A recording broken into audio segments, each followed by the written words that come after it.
Hello guys, welcome sa video. This is Makoy on the go. Pasensya nga pala dito sa area ko. And napaka-cramped and madaming gamit. Dahil nga naman ito sa pagbuo ng apartment dyan sa gilid, may part sa bahay namin na pinutol. And it's because of this, every time na umuulan, may problema talaga kami sa mga water leaks. And makikita natin dito sa ceiling namin, may mga water stains. Matagal na talaga namin itong pinoproblema. Although ina-apply namin ng sealant, Volcasil, hindi naman siya nagtatagal. And I'm so glad na may nakita ako sa market itong ino-offer ng Sea Olympus Incorporated. Damn! Itong DIY kit nila na Polyclear. This is a combination of fiberglass and resin. And just a small background about this product guys, this is mainly used for boat making. So sigurado talaga tayo sa mga water application natin, waterproofing application natin gamit itong produkto nila. Nice. So tara't samahan nyo ako at i-apply na natin ito.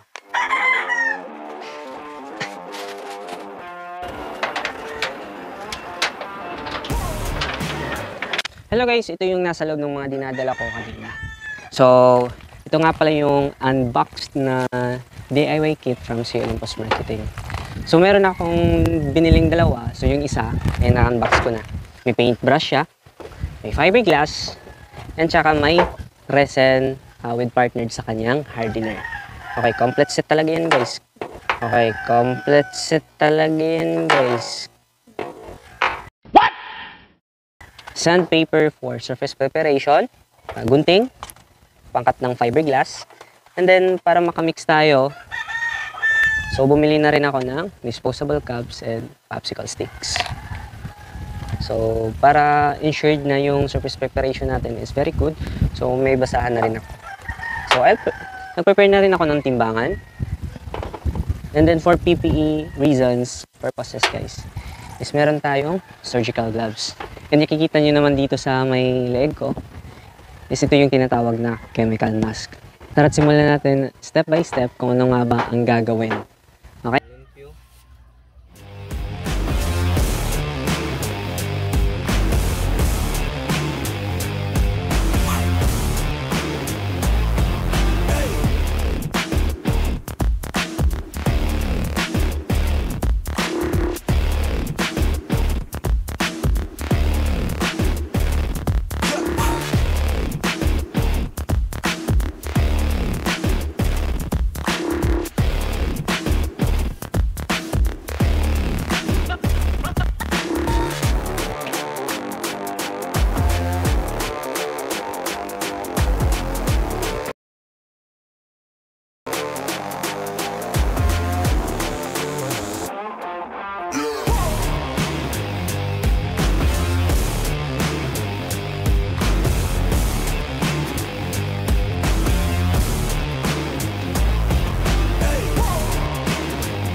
Grabe napakainit dito.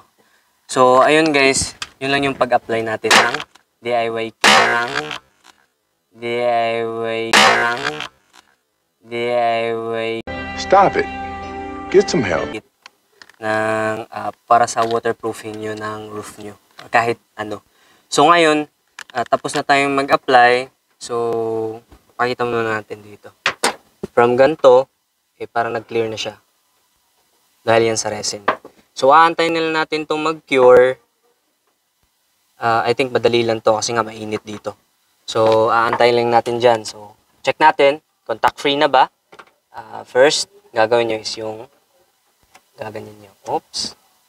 Oops. Take pa rin. Okay lang yan. Take pa rin. Okay. Dito naman, dito makikita natin dito, may mga sobra. So, antayin lang natin mag-cure yan.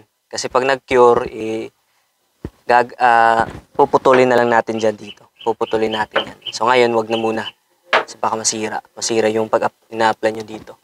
Okay? So, I think that's it. So, aantay lang natin yan. So, balik tayo mamaya. Okay?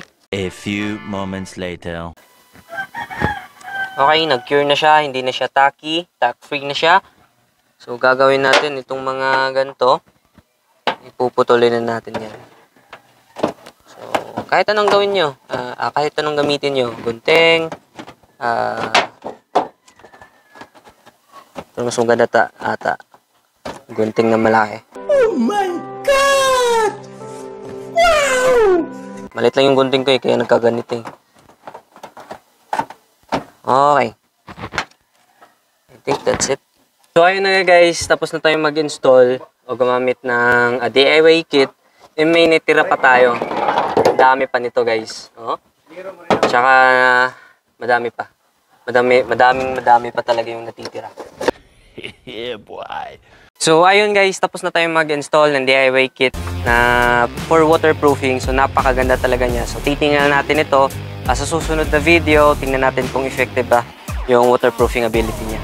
So, ngayon, tapos na tayo. Thank you for watching and please don't forget to like and share and subscribe. Thank you!